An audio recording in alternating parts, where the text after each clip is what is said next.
Mais uma vez, boa noite, meus irmãos e irmãs. Estamos aqui para mais um estudo bíblico. Hoje, dia 9 de maio, é isso mesmo, né? 9 de maio? 3 de maio.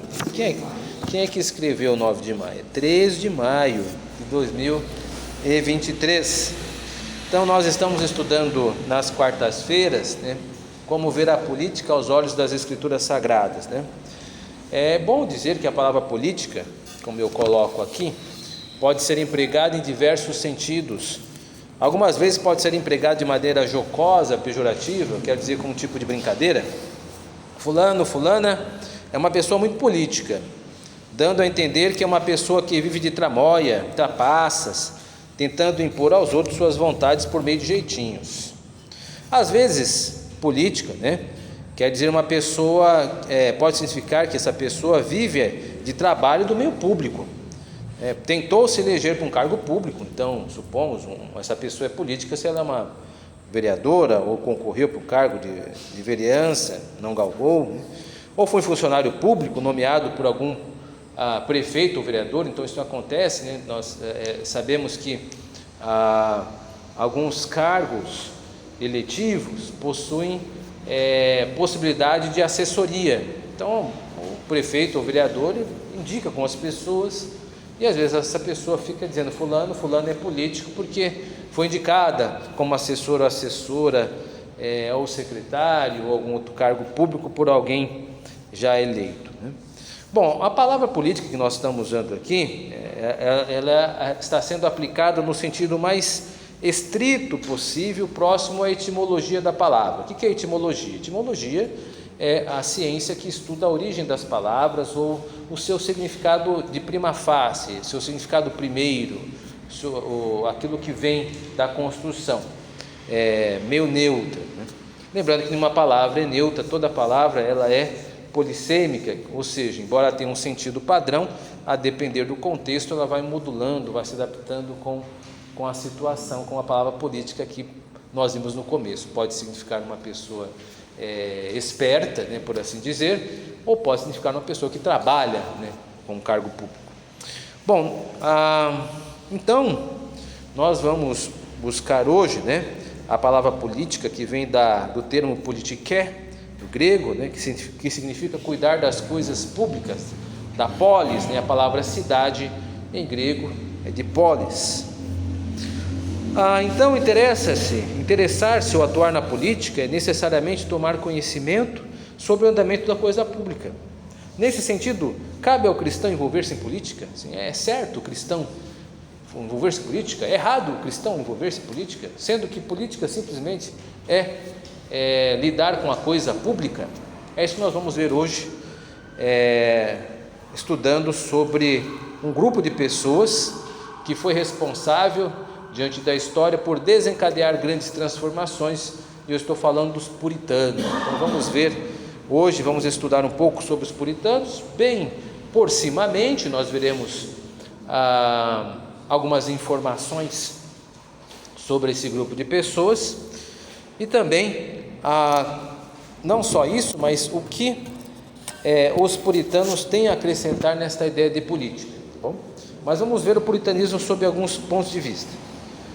Primeiro vamos ver do ponto de vista histórico, né, que é o puritanismo. Por consenso eu quero dizer que a maioria daqueles que estudam história entendem que esse termo surge por volta do século XVI, em 1558, que é o início do período da rainha inglesa chamada Elizabeth. Apenas para nos situarmos ainda de maneira cronológica, observemos os reis ingleses a partir de Henrique VIII, o desencadeador do ato de supremacia, até aos reis que de alguma maneira lidaram com o puritanismo. Retomando aqui, nós trabalhamos com esse conceito, o ato de supremacia, na última quarta-feira. O ato de supremacia foi quando o rei Henrique VIII declara-se independente, a Inglaterra independente da Igreja Romana e separada da influência política de Carlos V, que era o imperador da época. Então foi um salto muito grande da reforma protestante, institucionalmente falando. Isso foi dito na quarta-feira passada. Ainda que João Calvino, Lutero foram grandes contribuidores para a reforma no sentido teológico, no sentido institucional, Henrique VIII provocou uma grande revolução, porque a Inglaterra não era um condado como a Saxônia do Lutero, e nem uma cidade próspera como Genebra, era um estado, uma nação. Então foi uma grande transformação. Então eu listei aqui os reis que vão do período do puritanismo inglês. Eu estou aqui me atrelando ao puritanismo, entendendo como um movimento inglês. Eu estou dizendo isso porque existem outros autores que vão considerar o puritanismo espraiado, que chegou aos Estados Unidos. Eu não estou fazendo isso aqui, então não se surpreenda se algum nome não for contemplado. A partir de Henrique VIII, nós temos aqui alguns reis, que vão se relacionando com a Igreja de Cristo no período da sua estadia. Então Henrique VIII, ele governou por 38 anos, de 1509 a 1537. Embora ele iniciasse uma ruptura, como eu disse, política, eclesiástica, política porque rompe com o imperador Carlos V de uma vez, e eclesiástica porque rompe com a Igreja Católica, ele não aprofundou a ruptura teológica. Então Henrique VIII, ele é conhecido por esse grande salto, do anglicanismo, da Igreja Anglicana, mas ele não aprofundou as questões teológicas. Não foi, por exemplo, como Calvino ou como Lutero, que se dedicaram mais em trabalhar com as questões da Bíblia. Lutero, por exemplo, ele tem a famosa tradução. Lutero produziu um catecismo maior, um catecismo menor. Lutero contribuiu para confeccionar a Confissão de Fé de Augsburgo. Lutero foi uma figura, foi um gigante no seu período histórico, social também para a Alemanha, tem uma importância ímpar. Mas Henrique VIII, ele só ficou nessa questão da área política. Inclusive ele será criticado por isso mais adiante. Depois segue o seu filho, o rei Eduardo VI. Ele reinou apenas 6 anos, era uma pessoa muito doente. Só que ele promoveu em seu breve reinado o protestantismo. Destes foi o rei mais protestante. Ele teve como conselheiro nada mais, nada menos que John Knox. John Knox é o pai do presbiterianismo. Antes de ser pai do presbiterianismo, ele foi conselheiro do rei Eduardo. Falecido depois de 6 anos, vem a rainha Mary, que perseguiu e matou inúmeros cristãos. Essa rainha era uma rainha católica, quis fazer a Inglaterra voltar ao catolicismo. No seu período foi responsável por expulsar muitos protestantes que tiveram que se refugiar em Genebra, e alguns foram para as 13 colônias norte-americanas, fundar as conhecidas 13 colônias do Novo Mundo, para eles Novo Mundo, que tornou-se os Estados Unidos da América. Mas muitos cristãos foram mortos em seu período. Depois da rainha Mary, reinou então a rainha Elizabeth. Esse período histórico que nos interessa, esse recorte de 45 anos que ela reinou. Ela foi considerada uma rainha moderada em relação ao cristianismo.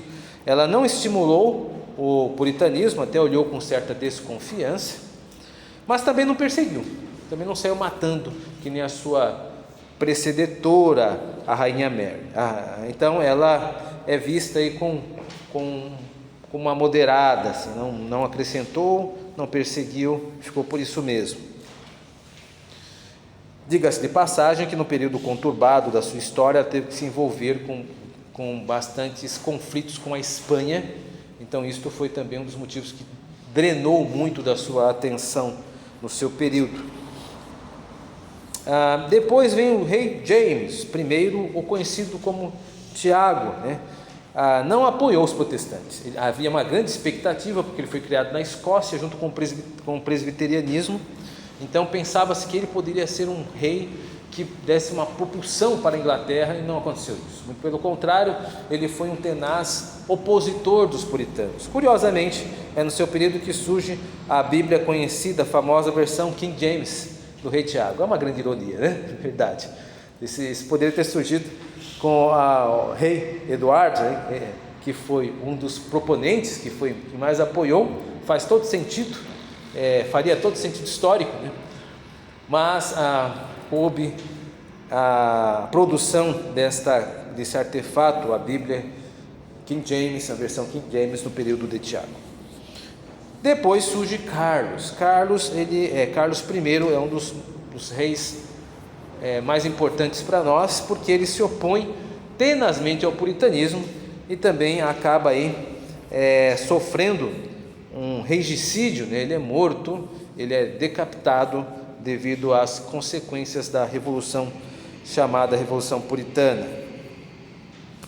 Aí depois da morte de Carlos I, há um hiato do reinado da Inglaterra. A única pessoa que não é rei é um puritano, é o Lorde Protetor Oliver Cromwell. Ele governou, não sei se é bom chamar de reinado, mas ele governou durante 9 anos a Inglaterra. Ele foi um puritano, ele era um general muito capaz e por isso acabou assumindo este cargo, e governou no período onde a Assembleia de Westminster ela se reuniu para a produção dos nossos conhecidos símbolos de fé. Logo após Cromwell, encerra então o ciclo dos puritanos em 1685, eu estou falando historicamente dos ingleses, mais uma vez repito, por Carlos II, que no primeiro impacto, no primeiro momento que ele sobe ao trono, logicamente o pai dele foi decapitado, então ele não vem muito feliz para o trono, né? Ele vai querer revanche. De fato ele consegue, perseguindo muitos puritanos, provocando muitas mortes, muitas prisões. No período dele, por exemplo, que uma das grandes obras que nós conhecemos, como Peregrino, é escrito, né? Onde o autor do livro Peregrino ele fica preso durante 14 anos nesse período, porque era proibido pregar o evangelho se não fosse o funcionário público do governo, se não fosse alguém da igreja anglicana. O anglicanismo ele retoma de novo os 39 artigos, e aí os puritanos saem da cena política. Então, dentro dessa perspectiva, né, tomando o ato de supremacia de 1534, né, ato que separou a igreja da Inglaterra da igreja romana e do continente europeu, e o reinado da rainha Elizabeth como referência, temos então o desenvolvimento de 2 décadas para o surgimento do termo puritanismo. Então, depois de Henrique VIII até a rainha Elizabeth, mais ou menos, aí temos uns 20 anos para surgir esse descontentamento em relação como as coisas estavam na igreja da Inglaterra. Então, o termo puritano, ele surge desta maneira, né? Nesse conceito histórico, nessa cronologia. Agora vamos olhar do ponto de vista religioso, né? Do ponto de vista religioso, nós olhamos primeiro o ponto de vista histórico, agora o segundo ponto de vista religioso. Do ponto de vista religioso, o termo puritano surge como uma expressão jocosa, irônica, sarcástica, né? Eram chamados os puritanos aqueles que não eram crentes nominais. Lembremos que nesse período não existia liberdade religiosa e todo inglês era obrigado a adotar o anglicanismo como sua religião. Certo historiador, e aqui um detalhe, esse historiador não é cristão, dá-nos a seguinte informação que joga à luz a situação da época. Então nós vamos ver um relato histórico de um historiador acerca de como que eram as coisas nesse período. Todos tinham de dizer, né? 2 pontos. Todos tinham de participar dos cultos de sua paróquia todo domingo. E quem não o fizesse estava sujeito a penalidades legais. Todos tinham que pagar o dízimo, 1/10 de sua produção ou do seu lucro, a um clérigo que lhes cabia escolher, na verdade que não lhes cabia escolher, e contra o qual não podiam ter sérias restrições, ou seja, era imposto esse clérigo. Todos estavam sujeitos à jurisdição dos tribunais da igreja, que os punia por heresia, por não participarem dos cultos religiosos ou por imoralidade sexual, mas também por trabalharem aos domingos ou nos dias de santos, pelo não pagamento de dízimo, e algumas vezes até mesmo por emprestarem dinheiro a juros. Quem disse isso aqui é Christopher Hill, um historiador britânico, está aqui a referência. Então, se vocês acham que a igreja hoje é rígida, imagine naquela época. Então, não podem se queixar. Até mesmo as pessoas ficavam atentas a como os outros prestavam dinheiro, né? Se prestassem dinheiro com juros, era disciplinado na igreja. Olha só que coisa, não? Bom, os puritanos eram essencialmente calvinistas ingleses. Pego de empréstimo uma descrição útil e breve de Errol Hulse, creio que seja essa a pronúncia, autor do livro Quem Foram os Puritanos? Os puritanos eram calvinistas equilibrados e nos deixaram um exemplo estável de doutrina da soberania divina e a responsabilidade do homem. Preservada através de seus escritos está a doutrina do pecado, a qual nessa era de pós-modernismo corre o risco de perder-se completamente. Então, os puritanos, sobretudo, eram pessoas que levavam a sua vida cristã a séria. Eles não eram mundanos, por assim dizer, não estavam com um pé no mundo e um pé na igreja. Em suma, os puritanos levavam então muito a sério o texto de Hebreus 12:14, seguir a paz com todos e a santificação, sem a qual ninguém verá o Senhor. Os puritanos, eles tinham este verso como um dos seus queridos. Duas áreas que estavam dentro dos principais interesses desse movimento ilustram sua seriedade com uma vida cristã pautada nas Escrituras. Primeiro, a busca por uma liturgia bíblica. Dedicaram-se com ardor ao restabelecimento por uma liturgia mais simples e provinda das Escrituras, muito diferente do que eram obrigados a conviver. Henrique VIII não retirou os ornamentos que remetiam ao catolicismo nos cultos anglicanos. Então, a reforma empregada por Henrique VIII não foi uma reforma profunda. Muitos ainda usavam as vestimentas católicas. Isto era uma crítica dos puritanos em relação à liturgia. Ainda existia muita tradição, uso de velas e assim por diante. E eles ficavam muito descontentes com isso. Isso foi um dos motivos para que o puritanismo crescesse e tomasse vigor. Em segunda área, era o interesse em crescer no conhecimento de Deus. Primaram pela qualidade dos púlpitos e por uma igreja doutrinariamente consistente. Daí a insistência da reforma dos 39 artigos da Igreja da Inglaterra. É bom que se diga que a Igreja da Inglaterra possui um documento ainda hoje chamado os 39 artigos. E sim, ele reflete muito da reforma protestante da época. Entretanto, ele não aprofunda os temas. É por isso que no período em que Cromwell governou a Inglaterra, ele cedeu a um dos pedidos que era a reforma religiosa. Então produziu-se a Confissão de Fé de Westminster, o seu Catecismo Maior, o Breve Catecismo e também um diretório de culto.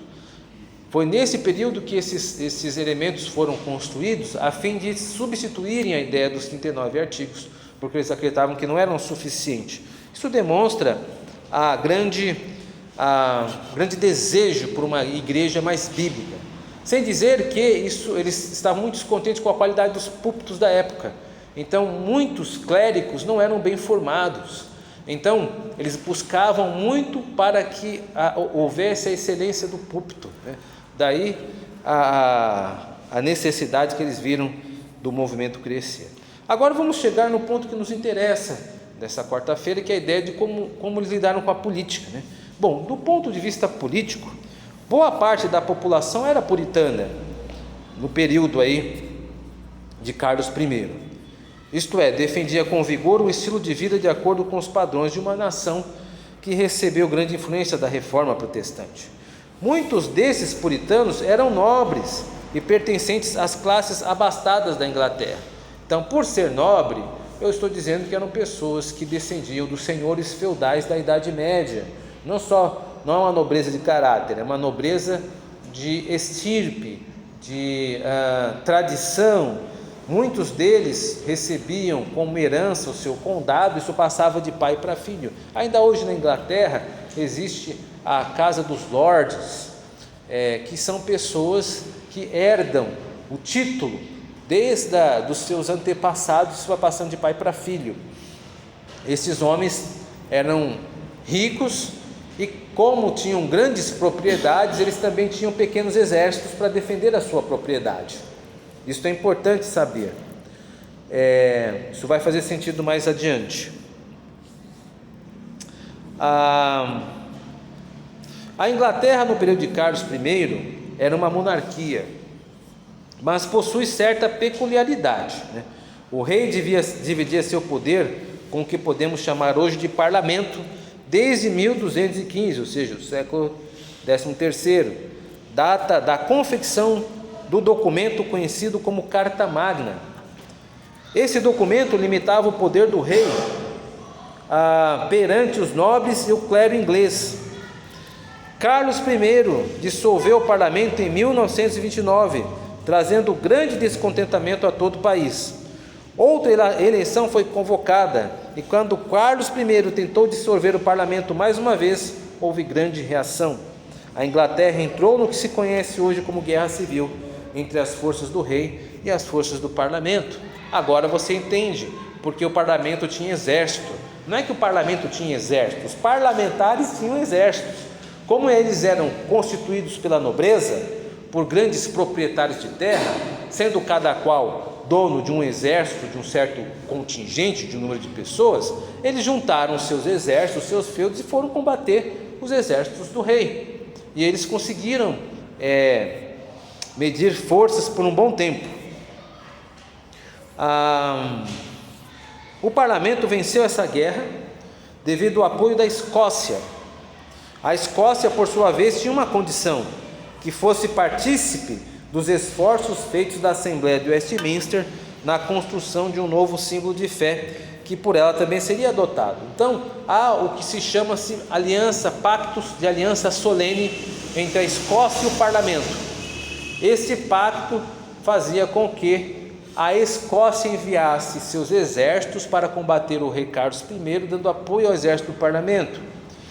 A condição era que a Assembleia do Westminster, que foi convocada também pelo parlamento para a construção da confissão de fé e os outros símbolos de fé, esta Assembleia recebesse 6 delegados escoceses, sendo 4 presbíteros e 2 ministros. Esses delegados não tinham direito a voto, entretanto eram teólogos da mais alta qualidade, foram responsáveis pela dinâmica da mudança, porque até a chegada deles, o parlamento estava pensando em simplesmente acrescentar ou reformular os artigos. Chegando esta comitiva da Escócia, disse: não, vamos mudar tudo, vamos começar de novo um outro trabalho. E aí então deu-se a confissão de fé e também os nossos símbolos de fé. Então os presbiterianos escoceses, eles têm grande participação no documento que nós adotamos como os nossos símbolos de fé. Então eles podem ser considerados também um documento com grande participação presbiteriana, embora tenha sido confeccionada na Inglaterra. É nesse período bastante conturbado que emerge a Confissão de Fé de Westminster, em 1647, o Breve Catecismo de Westminster, em 1647 também, e o Catecismo Maior, em 1648. Detalhe importante aqui, que eu reservei para o final, né? Embora os puritanos tivessem interesses comuns, principalmente os citados, como liturgia e doutrina, isso não significou que todos tivessem os mesmos posicionamentos sobre qual ação política tomar. Alguns procuraram outros meios desgostosos com a ideia de pegarem armas. Então a ideia de que todo puritano nesse período foi fazer parte desta frente ao rei é uma ideia simplista. Existiam outros puritanos que procuraram agir politicamente de outra maneira. E aí tem o Pennings, que é o nome dele mesmo, assim. Ele escreve um artigo no livro editado por Joel Bick, e diz o seguinte, abre aspas: nem todos os puritanos concordavam com essas táticas revolucionárias. Em vez de combater os abusos políticos, eles saíram da Inglaterra. Enquanto Cromwell procurava reformar a Inglaterra, depois de questionar a si mesmo se não seria preferível viajar para a Nova Inglaterra, uns 200 puritanos viajaram para Massachusetts, a fim de estabelecer uma terceira colônia inglesa do Novo Mundo, ou seja, os Estados Unidos. Os cidadãos da colônia da Baía de Massachusetts visualizaram a sua comunidade como uma cidade edificada sobre o monte, ou seja, um modelo para o mundo. Então, os puritanos nem todos pegaram em armas para combater, então, essas ações do abuso, do que acreditavam o abuso da coroa. Outros também, Penning irá dizer, eu não coloquei no texto por falta de espaço, que vão procurar se dedicar em áreas de educação cristã, onde vão ensinar em escolas sobre o calvinismo, sobre o puritanismo. Enfim, os outros puritanos agiram de forma diferente. Então, a ideia de que só existia um ato político, isso não é verdade. Algumas considerações finais aqui. Nesse período da construção dos símbolos de fé da nossa igreja presbiteriana, que adotamos hoje, houve extensa atuação política, como nós vimos, né? Alguns pegaram em armas para combater o rei e outros foram para os Estados Unidos. Esses homens tinham várias possibilidades de ações políticas, e é por isso que nós não precisamos pensar que existe apenas uma maneira de agir politicamente. Não é isso que a história atesta. Que Deus os abençoe. Nós iremos agora continuar com o debate aqui na igreja. Se você um dia puder, venha aqui conosco, será muito bem-vindo, bem-vinda, e Deus nos abençoe. Amém.